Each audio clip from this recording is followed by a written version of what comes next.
Cuéntanos, María, lo que viste en el camino, y no temas que ahora vamos a creer.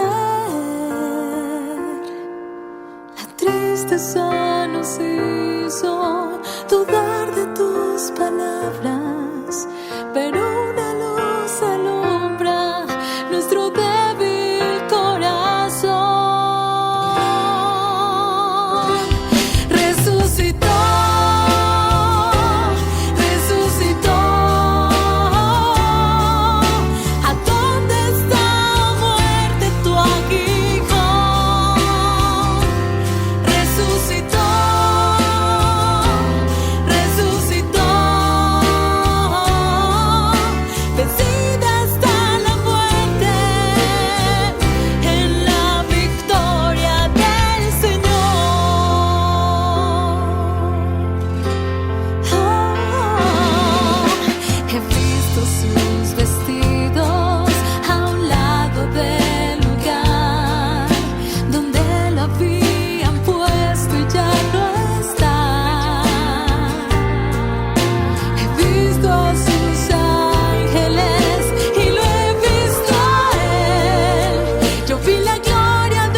Amadísimos todos en el Señor, nos hemos acostumbrado a una imagen muy dulzona, a una imagen muy idealista, a una imagen muy abstracta de la Santísima Virgen María.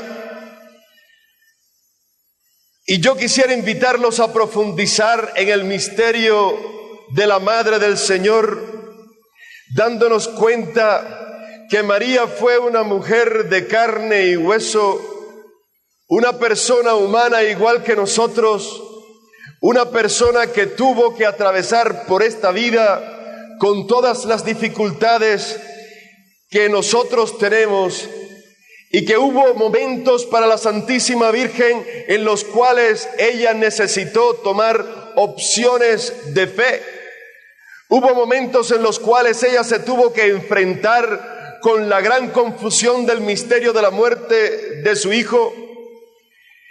Y yo estoy seguro que hubo momentos en los cuales María no comprendía lo que estaba sucediendo a su alrededor por un motivo muy sencillo. María tuvo esa experiencia espiritual en la cual el ángel se le apareció y le anunció el misterio del nacimiento del Mesías. Pero que nosotros sepamos a través de la Biblia, no hubo otra revelación para la Santísima Virgen en el resto del ministerio de Jesús. María pasó 30 y tantos años en el misterio de su fe y un buen día se encuentra con que el Sanedrín, como nos dicen los documentos judíos, la víspera de la Pascua fue ajusticiado uno llamado Jesús, porque había practicado la brujería y había seducido y desviado al pueblo de Israel, y ninguno se presentó en defensa suya. En el momento en el cual se apresa a Jesucristo, María tiene un dilema muy grande, un problema gravísimo para una mujer fiel de Israel. O tiene razón Jesús, y este hijo que no había nacido de José sino de Dios es evidentemente el Mesías, como se lo había dicho el ángel. Y entonces los sacerdotes de Israel no tienen autoridad ninguna en su vida. Si Jesucristo es aquello que el ángel le había dicho, el ministerio sacerdotal del pueblo judío había caído en pecado y se estaba rebelando en contra del propósito de Dios. O el sumo sacerdote tenía razón, los rabinos tenían razón, los doctores de la ley tenían razón, el sumo sacerdote tenía razón y Jesús era un hereje. No había otra alternativa. O Jesús y el ángel tenían razón y él era el Mesías, el Hijo del Altísimo, o los sacerdotes tenían razón y Jesucristo era un hereje. Dense cuenta que el sumo sacerdote, el Cohen Gadol, era el único mortal que podía ministrar ante el así llamado trono de Dios. Nadie podía entrar en el Santo de los Santos, nadie podía entrar en el lugar santísimo, sino aquel que había sido escogido para ministrar en la santa presencia de Yahvé. Nosotros creemos, como creía el pueblo de Israel, que Dios escogió al pueblo de Israel como su pueblo predilecto. Nosotros creemos que el templo de Jerusalén era el templo de Dios, y nosotros creemos que la gloria de Dios habitaba en el templo de Jerusalén. Y el sumo sacerdote era el único que podía entrar a ministrar delante de la gloria de Dios. El libro de Levítico, capítulo 21, verso 10, nos dice: el jefe de los sacerdotes ha recibido autoridad para vestir la ropa sagrada por medio del aceite consagrado que se le impuso en su cabeza. No debe salir del santuario de Dios, ni rebajar el carácter sagrado del santuario, porque él ha sido ungido por Dios. En Éxodos 28:12 nos dice, o se le dice a Moisés: haz para tu hermano Aarón ropas especiales que le den esplendor y belleza. El sumo sacerdote era en la tierra el hombre más cercano a Dios. El sumo sacerdote era en la tierra aquel que representaba la palabra de Dios, que interpretaba la palabra de Dios, que ministraba ante el trono de Dios. Y María se encuentra con este dilema: o el sumo sacerdote no representa a Dios, o Jesús no es el Hijo de Dios. Este es un drama terrible. Ese es un drama espantoso. Dense cuenta lo que es para ustedes, mujeres católicas, hombres católicos, que de repente ustedes tengan que elegir entre alguien o lo que ustedes creen que es la verdad de Dios en la iglesia. El drama de María es un drama terrible, y lo peor es que María en ese momento ni siquiera podía orar como oran los israelitas. Todos aquellos que conocen las costumbres judías saben que los judíos diariamente tienen que recitar la bendición o maldición de los herejes. Se llama el tefilá. Está compuesta por 18 bendiciones y se recitan 3 veces al día. ¿Y cómo podía María orar una oración en la cual se condenaba a su hijo? Porque la maldición para los herejes que tenían que recitar los judíos diariamente decía que para los herejes no hay esperanza, que todos los herejes perezcan en un instante y que su nombre sea borrado del libro de los vivos. ¿Cómo puede María orar en contra de los herejes cuando su hijo está siendo condenado por el sumo sacerdote, el representante vivo de Dios en la tierra, a morir como un hereje? ¡Qué dilema para la Santísima Virgen! No se podía ni siquiera refugiar en la oración.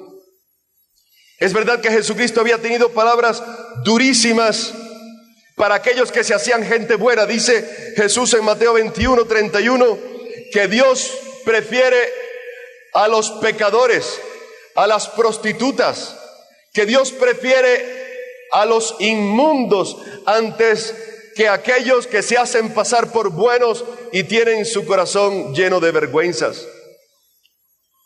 Hay palabras terribles de Jesucristo para los hipócritas. Las personas únicas que no recibieron compasión de Jesucristo fueron las personas religiosas que tenían un corazón sucio delante de Dios. Jesucristo tuvo compasión para todo tipo de pecadores. Jesucristo tuvo misericordia con todo tipo de personas. Sin embargo, para aquellos que se hacían pasar por buenos sin serlo, decía: los maestros de la ley y los fariseos tienen la función de explicar la palabra de Dios, la ley de Moisés. Por lo tanto, obedézcanlos a ellos y hagan lo que ellos dicen, pero no sigan su ejemplo, porque ellos dicen una cosa y hacen otra. Verso 13 del capítulo 22 de San Mateo: ay de ustedes, maestros de la ley y fariseos hipócritas, que cierran la puerta del reino de Dios para que otros no entren, y ni ustedes mismos entran, ni dejan entrar a los que quieren hacerlo. El evangelio hay que presentarlo como es, pero nosotros los cristianos necesitamos predicar la bondad, el amor, la salvación de Dios. Y cuando las personas conocen la bondad, el amor y la salvación de Dios, el corazón quiere convertirse y cambiar de conducta. Normalmente nosotros predicamos muchas veces el cambio de conducta en vez de predicar el amor de Dios. Y cuando la persona escucha el cambio, cuando la persona escucha una predicación basada únicamente en moralidad, la persona no se siente atraída. Lo importante es que la persona venga a nosotros, y cuando se acerque a Jesucristo, eventualmente su vida cambiará. Y a veces nosotros, que muchas veces no somos mejores que la gente del mundo, predicamos conducta en vez de predicar salvación. Necesitamos que todo el mundo sepa que Cristo vino no a condenar, sino a salvar.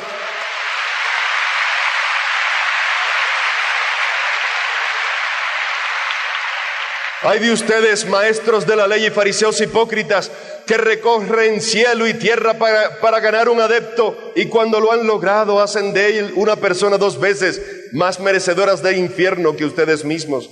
Amadísimos hermanos, ¿cuántas veces nosotros corremos para convertir gente y las metemos en la iglesia o en nuestros grupos? Y cuando entran en nuestros grupos, en vez de encontrarse el amor, la compasión y la bendición de Dios, encuentran chismes, envidia, enredos y peleas. Ya es hora que los cristianos, aleluya, ya es hora que los cristianos nos dejemos de tonterías Y recordemos que somos responsables de ofrecer un evangelio de amor, no en la teoría, sino en la práctica. Y que cuando un hermano mío entra en mi iglesia, entra en mi ministerio, entra en mi grupo, en nosotros tiene que encontrar el rostro de amor de Cristo Jesús. Porque el Señor tuvo palabras durísimas contra aquellos que evangelizan como hacían los maestros de la ley para ganar prosélitos y luego se volvían en merecedores de la gehenna del fuego del infierno. Y precisamente estos, los que se llaman justos en el reino de Israel,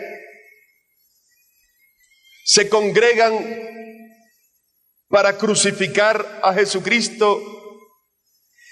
Y la Virgen María en su corazón tiene que haberse sentido identificada con su Hijo, porque en esa oración tan bella de celebración que ella nos dejó en el libro de Lucas, nos dice que Dios actuó con poder, que deshizo los planes de los soberbios y derribó a los reyes de sus tronos, que puso en alto a los humildes, que llenó de bienes a los hambrientos y a los ricos los despidió con las manos vacías. María, aún antes de conocer a Jesucristo, ya se encarnaba con la necesidad del pobre. Ya María se solidarizaba con la necesidad del pecador.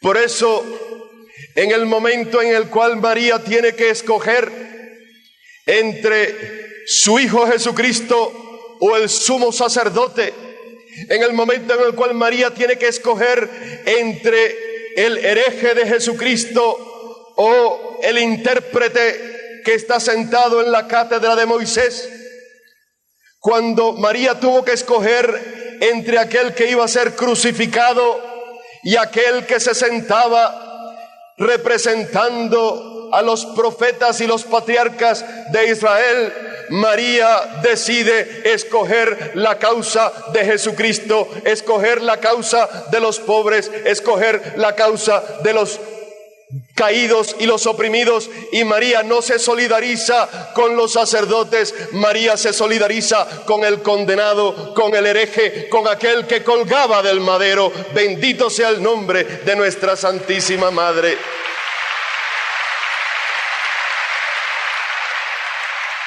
Porque para la Virgen María, ver a Jesucristo colgado de la cruz es el fracaso total en la mentalidad judía. Nosotros estamos acostumbrados a hablar de la cruz. Desde que nacemos estamos usando cruces en el cuello, vemos cruces en los templos. Y yo supongo que en ese momento María tendría que haber pensado, ¿quién va a defender a mi hijo? Cuando se anunciaba esta muerte durante su juicio, ella tenía que haber pensado, ¿dónde está Jairo? ¿Dónde está la viuda de Naín, cuyo hijo fue resucitado? ¿Por qué no viene a defender y prestar testimonio a favor de mi hijo Jesucristo? Pero ¿saben ustedes por qué la mujer de Naín no podía testificar? Porque ante el tribunal israelita, ante el Sanedrín, el testimonio de una mujer no tenía valor ninguno. Por consiguiente, ninguna de las mujeres que había recibido bendición de parte de Jesucristo podía testificar a favor de él. Quizás si las mujeres hubieran tenido valor legal, a Jesucristo no lo hubieran crucificado, porque las mujeres suelen ser más valientes que nosotros los hombres. No todas, no todas. Ojo con el aplauso, No todas, digo suelen ser. No digo que todas sean. Tampoco hay que ofender a los hombres, ¿no? Lo cierto es que las mujeres no podían defenderlo y los hombres todos lo abandonaron. No estaba aquel famoso paralítico que Jesús curó en Jerusalén. en el foso, en la piscina de los 5 pórticos, al cual todo el mundo en Jerusalén conocía 38 años. Pero fue mejor que ese famoso paralítico no se apareciera, porque Jesucristo a ese paralítico lo curó un sábado y estaba prohibido curar en sábado. Luego, muchos de los que recibieron milagros no podían defender a Jesucristo tampoco, porque Jesucristo vino a darnos el sentido profundo de la ley. Ustedes saben perfectamente que hay muchas sectas, no hay muchas, hay una secta, los adventistas, que nos critican a los católicos porque no guardamos el sábado. Y Jesucristo dijo claramente que el hombre no se hizo para el sábado, sino el sábado se hizo para el hombre. Y por eso los cristianos desde la primera generación, en vez de guardar el sábado, nosotros le ofrecemos un día al Señor, y ese día en español lleva su nombre, domingo, de la palabra dominicus, el día del Señor. ¿Tienes un billete por ahí? Un billete, un sucre. Y necesito un sucre porque hay otras sectas que nos critican a los católicos. Un billete. Yo esto lo he enseñado muchas veces. Otro billete. Padre Mauricio tiene muchos billetes. Nos dicen otras sectas, esto es un paréntesis en mi enseñanza, nos dicen muchas sectas que nosotros los católicos somos idólatras porque tenemos representación humana. Es verdad que en el capítulo del Éxodo se nos dice que no hagamos ninguna representación, lo dice claramente el mandamiento. El mandamiento dice que hay que guardar el sábado, los 10 mandamientos, y hay otro mandamiento que dice que no podemos hacer ninguna figuración de nada que vuele, de nada que camine, de nada que nade. Y yo a todos esos hermanos pastores a los cuales amo en el Señor, aunque nos critiquen, yo los amo y los bendigo una vez más. Les digo que el día que quieran renunciar a las imágenes, no solamente renuncien a esa, sino que renuncien a estas, porque aquí hay un Señor pintado que yo sepa no es Dios. Y muchas veces, tantos los católicos como los no católicos amamos más estas estatuas y estas imágenes que esas que están ahí en los templos.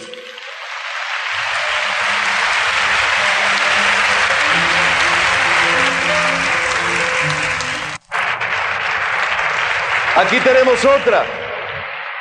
Quiero que sepan que según la palabra de Dios, estos billetes son impuros y todo el que lo toca se vuelve impuro porque tienen la imagen de un ser humano en ellos.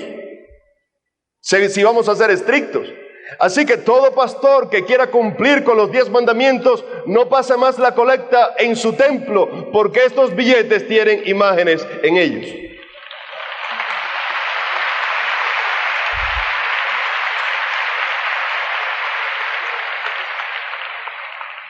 Jesucristo vino a hacernos libres. Yo sé perfectamente que esa estatua es un pedazo de yeso. Yo no adoro un pedazo de yeso. Yo amo a Dios nuestro Señor y amo a su Santísima Madre.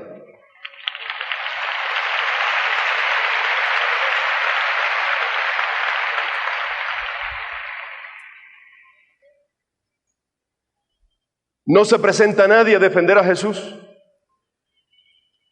Y por si fuera poco, el sumo sacerdote Caifás le dice a Jesucristo en Mateo 26:3, dice, te conjuro por el Dios vivo. O sea, en el nombre de Dios, dime, ¿eres tú el Mashiach ben ha Elohim? O sea, ¿eres tú el Mesías, el Hijo de Dios?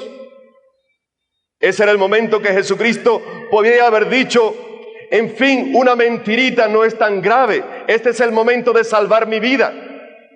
En ese momento cuando le dicen, eres tú el Mesías, el Hijo del Dios vivo, en ese momento Jesús hubiera podido decir, bueno, al fin y al cabo, Padre Santo, yo puedo salvar a la gente de otra manera, voy a continuar predicando a ver si los convierto.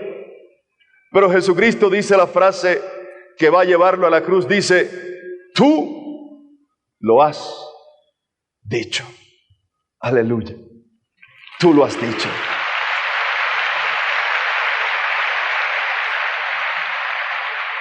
El sumo sacerdote, en un gesto judío, se rasga las vestiduras y dice, ha blasfemado.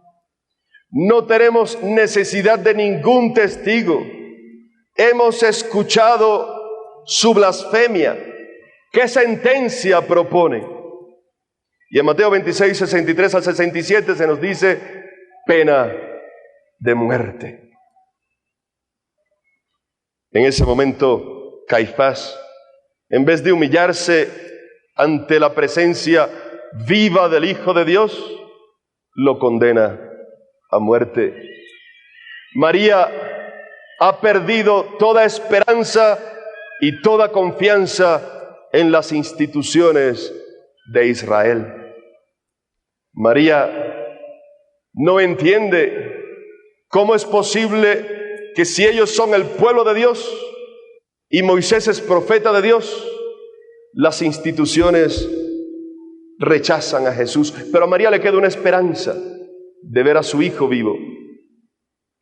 ¿Cuál es la esperanza de María? Poncio Pilato. Al fin y al cabo, Jesucristo nunca habló mal de los romanos. Cuando le preguntaron de quién es esta moneda, dijo, denme la cara. La cara es del César, den al César lo que es del César y a Dios lo que es de Dios. Jesucristo nunca ofendió al gobierno romano. Es verdad que Poncio Pilato era un hombre corrompido. Es verdad que Poncio Pilato había condenado a muchas personas a muerte. Pero al fin y al cabo Jesucristo nunca ofendió al imperio romano. Luego María tenía esa esperanza de que Pilato no condenara a su hijo. Sin embargo, los sacerdotes, los jefes de Israel, los maestros de la ley, con el corazón lleno de inmundicia porque querían condenar a un hombre inocente, se acercan al pretorio, pero como era la víspera de una fiesta, no entraron para no contaminarse. Jesucristo lo había dicho ya: ay de ustedes hipócritas que cuelan un mosquito y se tragan un camello. Recuerden que el camello es animal impuro para los israelitas. Y cualquier contacto con un animal impuro lo hacía impuro. Ya Jesucristo lo había dicho. Y ellos, hipócritas, van a condenar al Rey de Reyes y Señor de Señores, y sin embargo no quieren contaminarse entrando en la casa de Poncio Pilato. Y Poncio Pilato, que es un hombre malvado, en vez de identificarse con el justo, con el inocente que tenía ahí delante, pronuncia palabras de condenación. Castiga a Jesucristo y lo presenta ante el pueblo, y el pueblo le grita: crucifícale, crucifícale. Ciertamente, todo se pone en contra de la fe de María. Los judíos, los sacerdotes, los maestros de la ley, los rabinos, el imperio romano lo condena. Pero queda una cosa: queda Dios. Hay un salmo muy hermoso que yo digo muy a menudo, el Salmo 91. ¿Lo conocen, el Salmo 91? Salmo 91 es un salmo mesiánico. El Salmo 91 es el que usa Satanás para tentar a Jesús, cuando le dice: tírate de aquí del pináculo del templo, que la palabra de Dios dice que los ángeles te protegerán para que no tropieces, para que piedra alguna te haga tropezar. El Salmo 91 dice: caerán 1000 a tu izquierda y 10,000 a tu derecha, a ti no te tocará. Yo estoy seguro que María, mujer fiel, tiene que haber pensado en ese momento: lo ha condenado todo el mundo, pero el ángel me dijo la verdad. Este hombre es el Mesías de Dios. Él es el Hijo dado por Dios. No nació de José, nació de un milagro. Ella lo sabía. Y sin embargo, comienza a ver a su hijo en la cruz, coronado de espinas, desangrándose. Y a su hijo lo comienzan a insultar. A su hijo le dicen: si tú salvaste a otros, ¿por qué no te salvas a ti mismo? A su hijo le dicen: bájate de la cruz. A su hijo el pueblo de Dios lo ofende. A su hijo no solamente los amigos que tenía no lo defienden. Porque una cosa es no defender a alguien y otra cosa es negarlo. Los amigos de su hijo hasta niegan a su hijo. María se queda sola con un muchacho y 2 parientas al lado de la cruz. María se queda sola, abandonada por los que recibieron milagros, abandonada por el resto de su familia, abandonada por los discípulos.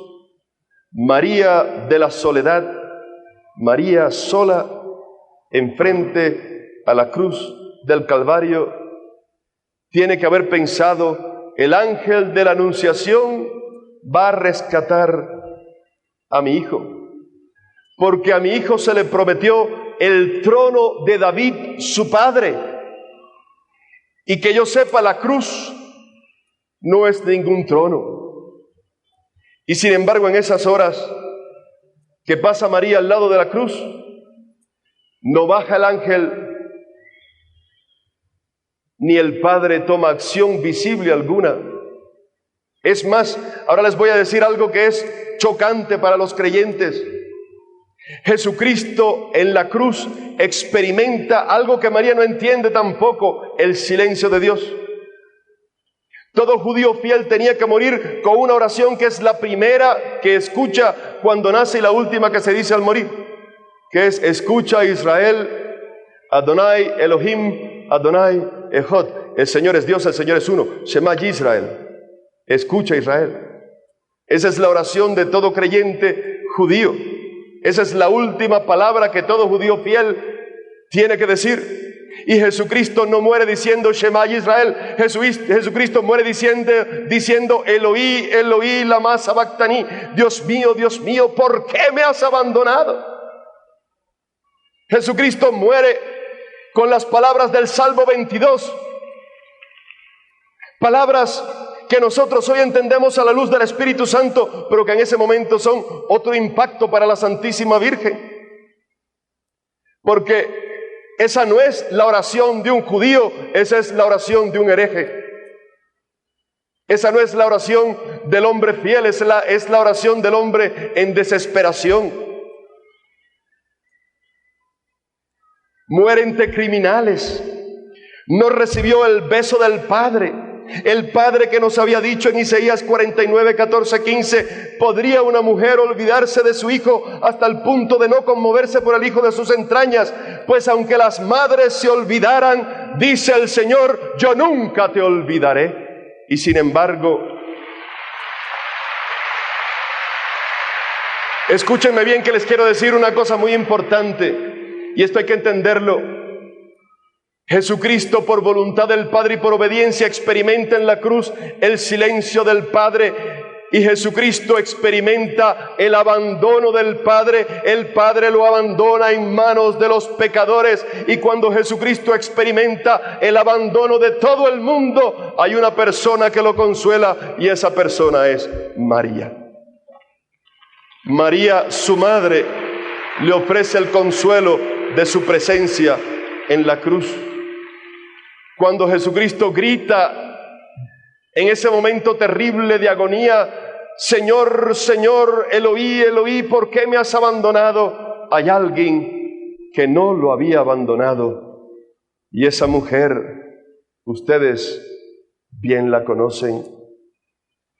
María dijo: aquí estoy para hacer tu voluntad. María dijo en la cruz lo mismo que dijo en la Anunciación. María recibe a su hijo en los brazos, lo entierran, y pareciera que todo ha terminado definitivamente. Y al terminar todo definitivamente, el grupo de Jesús, Marcos 16:10, está de luto. Nos dice el Evangelio de San Lucas, hablando de la experiencia de los discípulos de Emaús: esperábamos que Él fuera el liberador de Israel, pero han pasado ya 3 días desde que sucedieron estas cosas. Y entonces comienza Jesucristo resucitado a aparecerse primero a María Magdalena. Y cuando María Magdalena le anuncia a sus discípulos que el Señor estaba vivo, no la creen. Y cuando sus discípulos se lo dicen a unos a otros, hay discípulos como Tomás que no lo creen. Y María, ¿por qué no hubo apariciones a María? Por un motivo muy sencillo: porque la fe de María no necesitó de apariciones.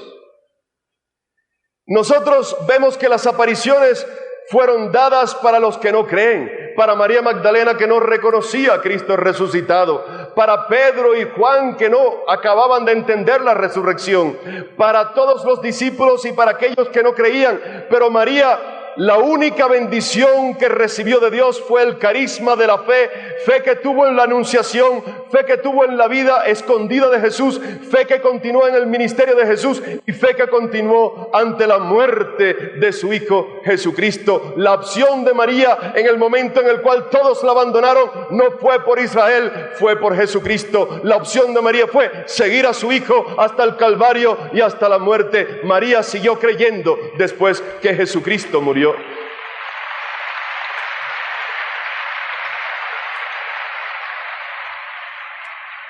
En Juan 20:29 lo dice el Evangelio: dichosos los que creen sin haber visto. Lucas 1:45, dichosa tú que has creído que se cumplirá lo que ha dicho el Señor. María, en su fe, no necesitó del signo visible de su Hijo. María va a recibir el bautismo del Espíritu Santo, la presencia de Jesús, el día de Pentecostés con toda la comunidad. Y el Señor la va a bendecir con una efusión nueva y fresca del poder de su Espíritu Santo. Y ustedes dirán: Padre, todo esto es muy bonito, pero a mí ¿para qué me sirve? Para mucho. ¿Por qué? Porque María es el mejor testigo de la resurrección.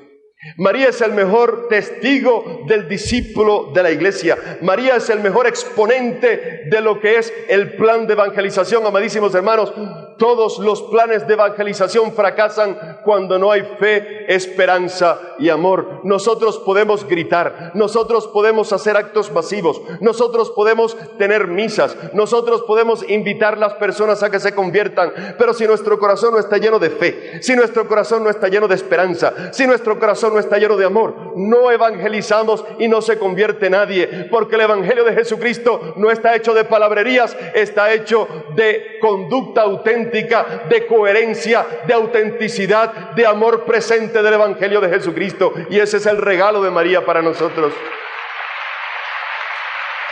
Es fácil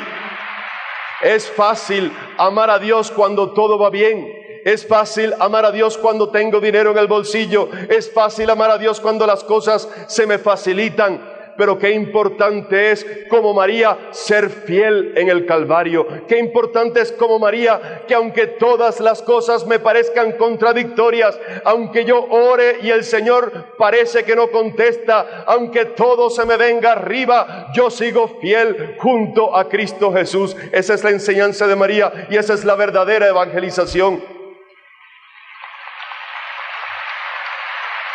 El verdadero católico es el que dice, escúchenme bien, porque nosotros estamos sufriendo la influencia de muchas otras denominaciones que vienen a sacar los católicos de la iglesia.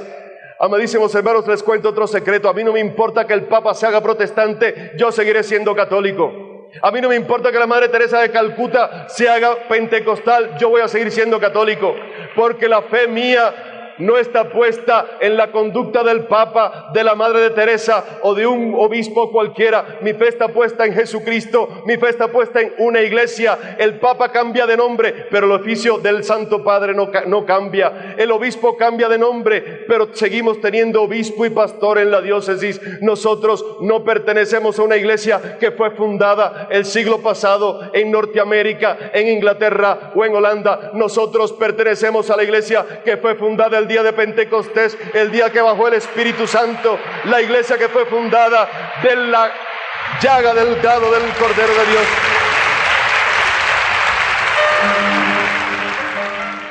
Cristo el Señor resucitó, su amor fue más fuerte que la muerte.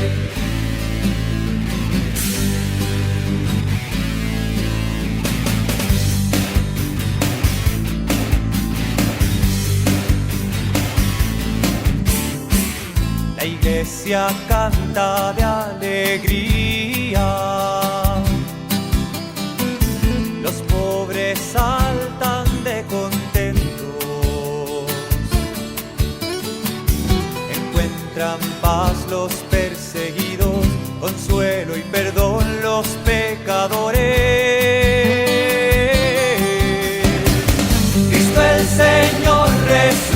resucitó, su amor fue más fuerte que la muerte. Cristo el Señor resucitó, su amor fue más fuerte que la muerte. Se alegran por fin los olvidados, se ponen de pie los humillados. Los pobres se sientan a la mesa, encuentran lugar los postergados. Cristo el Señor resucitó, su amor fue más fuerte que la muerte. Cristo el Señor resucitó, su amor fue más fuerte que la muerte. Jesús el Señor crucificado vive glorioso para siempre.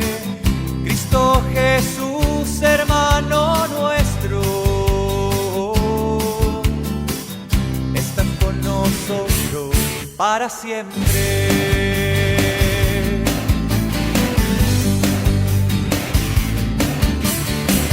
Se alejan confusos los soberbios, se enreda el saber de los doctores, entienden los pobres la palabra. La iglesia sorprendida en adulterio recibe el perdón estremecida.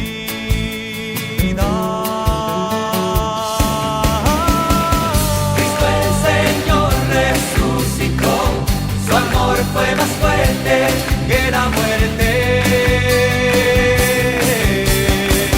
Cristo el Señor resucitó, su amor fue más fuerte que la muerte.